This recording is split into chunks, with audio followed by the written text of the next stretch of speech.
Hello everyone, ICT virtual classes में मैं योगेश खेमने आपका स्वागत करता हूं। क्या आप जानते हैं हम पढ़ रहे थे कैपेसिटेंस, और कैपेसिटेंस में हम लोगों ने सीरीज और पैरेलल कॉम्बिनेशन यानी कि श्रेणी क्रम और समांतर क्रम कर लिया था। इसी पर एक क्वेश्चन और करते हैं। क्वेश्चन है,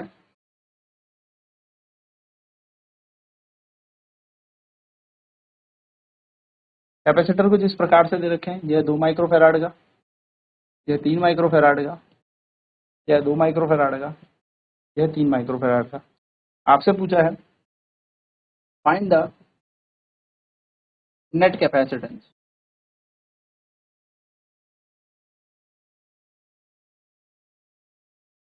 परिपथ की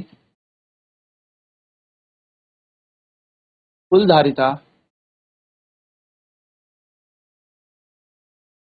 ज्ञात करें।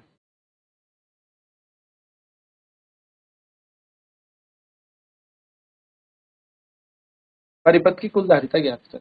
तो जैसे कि आप देखेंगे, आपको यहाँ पर 4 कैपेसिटर दिए। तो सबसे पहले आपका काम क्या होगा, इनका नाम रखना, C1, C2, C3 और C4। ठीक है, C1, C2, C3, C4 यहाँ पर क्या रखते हैं, नाम रखते हैं। हम यहाँ पे क्या कहेंगे, लेट, ये मैं कह सकता हूँ C1 and C2 are connected in series. C1 और C2 श्रेणी क्रम में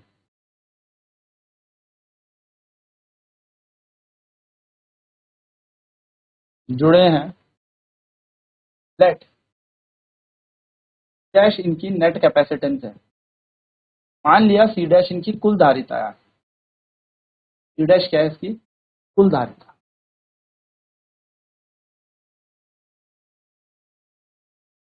C डैश इसकी कुल धारिता है।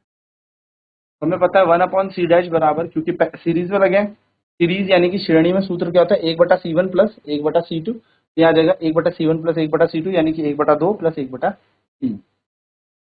C1 प्लस 1/C2 यानी कि यहाँ पर आ जाएगा C डैश का मान 1/2 माइक्रोफेराड, 1/3 माइक्रोफेराड, यानी कि 1/C डैश बराबर हो जाएगा 3 और 2 6 LCM आएगा। यहाँ आ जाएगा 3 प्लस 2 यानी कि 1/C डैश बराबर आ जाएगा 5/6, और C डैश का मान आ जाएगा 6/5 माइक्रोफेराड, जिसको हम बोल सकते हैं 1.2 माइक्रोफेराड भी बोल सकते हैं। 6/5 को 1.2 बोलते हैं। ठीक है, ये हमारा किससे आ गया, C1 और C2 का आ गया। Same to same C2, C3 और C4 भी आपस में कैसे लगे, श्रेणी क्रम में लगे। यहाँ पे लिखेंगे as C3 and C4 are connected in series. ये भी क्या लगे हैं, सीरीज में लगे हैं, यानी कि 3 और 4 ही श्रेणी क्रम में लगे हैं।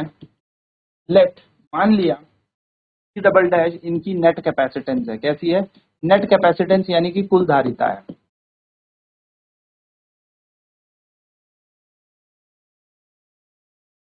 C डबल डैश मैंने क्या मान ली, इसकी नेट कैपेसिटेंस मान ली। ठीक है,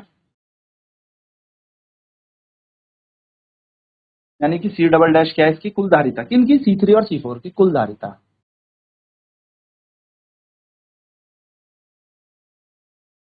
1/C डबल डैश बराबर हो जाएगा 1/C3 प्लस 1/C4, यानी कि 1/C डबल डैश बराबर भी हो जाएगा 1/2 प्लस 1/3, यानी कि 1/C डबल डैश बराबर हो जाएगा, एलसीएम लेंगे इसका तो एलसीएम आएगा हमारे पास 5, 6, 3 प्लस 2, और C डबल डैश का मान बन जाएगा 6/5, यानी कि 1.2 माइक्रोफेराड।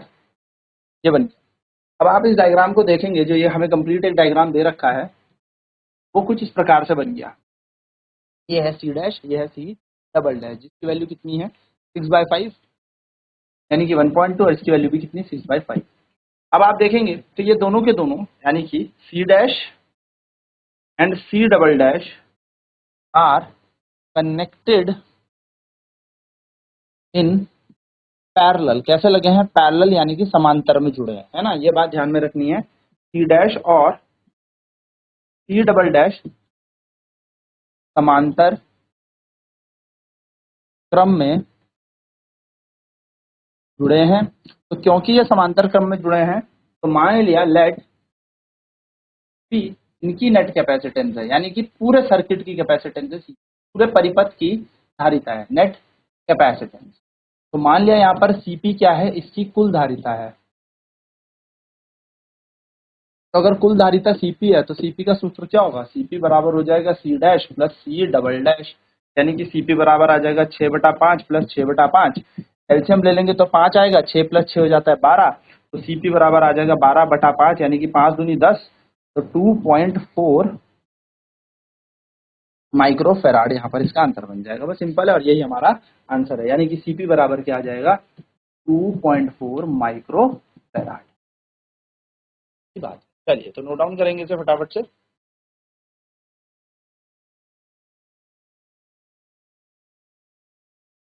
नेट कैपेसिटेंस जो है परिपथ की कुल धारिता कितनी है, तो परिपथ की कुल धारिता में ज्ञात करनी है। तो C1 C2 कैसे लगे, सीरीज में यानी कि श्रेणी क्रम में जुड़े हैं, C1 और C2।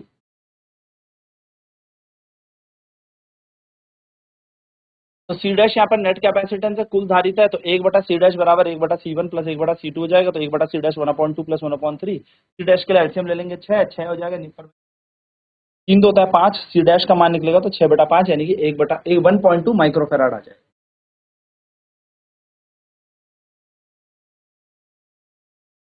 फिर हमने देखा यहाँ पे C3 और C4 जो है वो सीरीज में लगे हैं, C3 C4 श्रेणी क्रम में लगे हैं। तो C double dash net capacitance है, कुल धारिता है, तो 1/C double dash is equal to 1/C3 plus 1/C4। तो C3 की जगह आ जाएगा 1/2 प्लस 1/3। सॉल्व करेंगे 3 + 2 5, 5/6, यानी कि इसका आंसर भी कितना बन जाएगा 6/5, यानी कि 1.2 माइक्रोफेराड। तो C डबल डैश किसकी है, C3 और C4 की धारिता आ गई, कुल धारिता।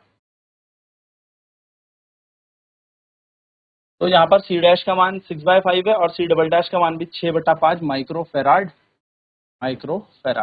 ये दोनों समांतर में लगे हैं। यहाँ पे आएगा C dash and C double dash are connected in parallel, यानी कि C डैश और C डबल डैश दोनों समांतर क्रम में जुड़े, ये बात आपको ध्यान। तो CP यहाँ पर नेट कैपेसिटेंस है, कुल धारिता, तो CP का मान आ जाएगा C dash plus C double dash. CP बराबर हो गया 6/5 प्लस 6/5, यानी कि 12/5। तो सॉल्व किया तो 2.4 माइक्रोफेराड, ये हमारी कुल धारिता आ गई, पूरे परिपथ का नेट आंसर हमारे पास आ गया। तो CP आ गया हमारे पास 2.4 माइक्रोफेराड। चलिए अगला प्रश्न करते हैं। अगला क्वेश्चन क्या रहा है, find the net capacitance of the circuit. परिपथ की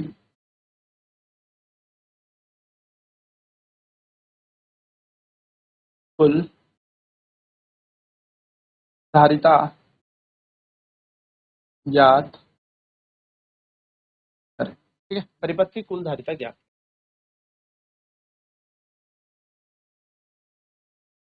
परिपथ है आपके पास,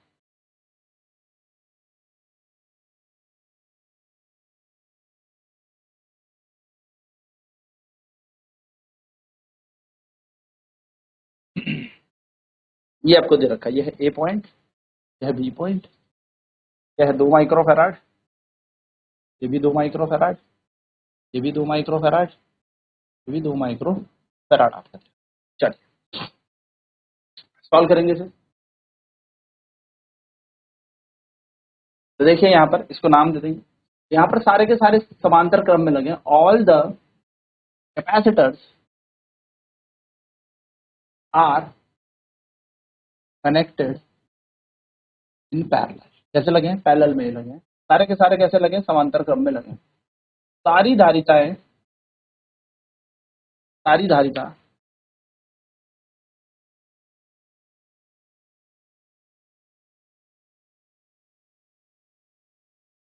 समांतर क्रम में लगी है। तो सीधे सॉल्व कर लेंगे। तो लेट सीपी मान लिया इसका नेट कैपेसिटेंस, सीपी को क्या मान लिया, कुल धारिता मान ली।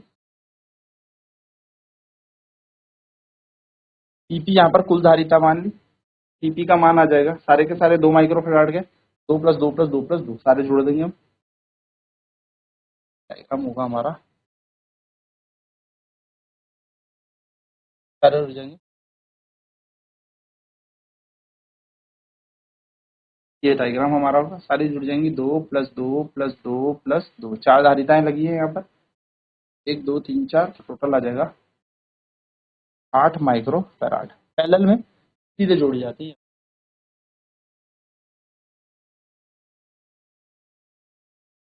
चलिए नेक्स्ट क्वेश्चन करते हैं। क्वेश्चन है find the charge on C3। C3 पर आवेश ज्ञात करें।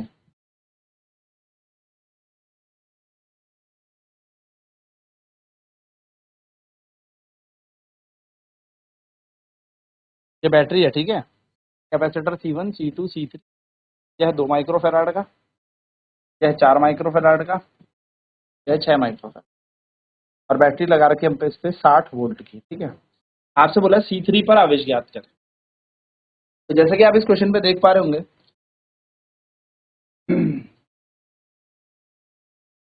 C1 C2 C3 यानी कि as C1 C2 and C3 are connected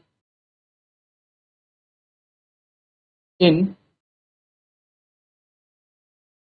series, यानी कि जैसा C1 C2 और C3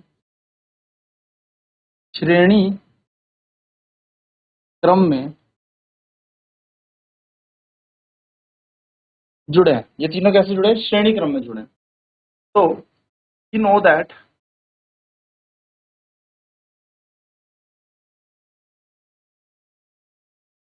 charge among them will be same। हमें पता है इन तीनों में आवेश समान होगा। तो पहले क्या कर देंगे, इन तीनों परिपथ में ना, यहाँ पे आपको दिख रहा होगा 1 2 3 3 आपको दिख ही गए C1 C2 C3। तो इन तीनों में कुछ मत करो, सीधे सीधे पहले नेट कैपेसिटेंस निकाल, क्या कर लो, कुल धारिता निकाल, ठीक है। तो नेट कैपेसिटेंस निकाल, नेट कैपेसिटेंस यानी कि हम कर लेते हैं कुल धारिता। तो कुल धारिता कैसे निकलेगी, C डैश मान लेते हैं हम लोग यहाँ पर, इसको C डैश निकालनी है। तो C डैश हो जाएगा C 1/C डैश बराबर 1/C1, क्योंकि सीरीज में है ना, C2 + 1/C3। पहले हम कुल धारिता निकाल लेते हैं। तो 1/C डैश बराबर हो जाएगा 1/2 + 1/4 + 1/6, ये 1/2 + 1/4 + 1/2। अब इसका एलसीएम ले लेते हैं, है ना, एलसीएम ले लेते हैं। तो 2 4 6 का एलसीएम जो आएगा हमारे पास, तो ऐसा नंबर जो तीनों से भाग दिया जाए 12, तो 2 के टेबल में आएगा 6, 4 के टेबल में आएगा 3, और 6 के टेबल में आ जाएगा 2। यानी कि 1/C डैश का मान आ जाएगा 6 और 2 8 और 3 6 और 2 8 और 3 11, 11/12। और अगर हम यहाँ से देखेंगे तो डैश का मान आ जाएगा 12/11। यह हमारा इतना माइक्रोफैराड बन गई, कुल धारिता मिल गई, नेट कैपेसिटेंस। चलिए नोट करेंगे इसे। तो कैपेसिटेंस कुल धारिता C डैश हमने निकाली, 1/C डैश बराबर हो जाएगा 1/C1 + 1/C3। C डैश का मान 1/2 1/4 1/6 से निकाल के हमारा पास आ गया 12/11। अब हमें पता है यहाँ पर वोल्टेज कितना लगा है, वोल्टेज लगा है 60 वोल्ट का, है ना। 60 वोल्ट की हमने बैटरी लगाई है, यहाँ पे देखिए ध्यान से, क्वेश्चन के हिसाब से हमने 60 वोल्ट की यहाँ पर बैटरी लगाई है। तो अगर 60 वोल्ट की बैटरी है, यानी कि 60 वोल्ट की बैटरी हमने यहाँ लगाई है, और नेट कैपेसिटेंस यहाँ पर आ रही है 12/11 माइक्रो फैराड, है ना, यही आ रही है, ध्यान से देखेंगे। ठीक, सबसे पहले याद रखेंगे, इसको बदलेंगे हम किसमें, फराड में। तो 12/11 × 10⁻⁻6 फराड बन जाएगा। अब हमें पता है Q बराबर होता है C, क्या होता है, Q बराबर CV, आवेश बराबर होता है धारिता गुणा वोल्टेज। तो Q हमें निकालना है, C का मान हमने निकाला 12/11 गुणा 10⁻⁻6, वोल्टेज V निकाला 60, ये हमने यहाँ निकाल दिया। सॉल्व कर लेते हैं इसे। तो Q बराबर, देखो 10⁻⁻6 को तो ऐसे छोड़ दो, 12 × 60 बटा 11 गुणा 10 की घात माइनस का 6। तो इसको सॉल्व करना है तो कर लेते हैं, या मल्टीप्लाई करना है मल्टीप्लाई कर लो। वैसे मैं कहता हूँ इसको सॉल्व भी कर लेते हैं। 60 गुणा 12, 12 6 होता है 72, यानी कि यहाँ पर आ जाएगा हमारे पास इसका आंसर q बराबर 720 इंटू 10⁻⁻6 होल डिवाइड बाई 11। 720 को 11 से भाग दे देते हैं, 11 कम 11 11 66 होता है, 6 0 बचेगा, 11 6 के फिर से आ जाएगा, सॉरी 5 टाइम्स कैंसिल हो जाएगा, 55, फिर बचा 5, पॉइंट लगाया 0, 4, फिर बचेगा कितना 6, तो इतना आ जाएगा। तो Q का मान आ जाएगा 65.4 इंटू 10⁻⁻6, जिसे हम सॉल्व करके लिखेंगे सिंपल सॉल्व करके, या फिर हम नॉर्मल वैल्यूज में क्या लिख सकते हैं, Q बराबर 65.4 और 10 की घात माइनस 6 को बोल देंगे माइक्रो कूलम। और ये आवेश सभी पर होगा, C3 पर भी यही आवेश होगा, क्योंकि दोनों श्रेणी में लगे हैं सीरीज। सिंपल है तरीका। चलिए इसी प्रकार से और कुछ प्रश्न करेंगे अपनी अगली क्लास में। आज की क्लास में इतना ही, मिलते हैं नेक्स्ट क्लास।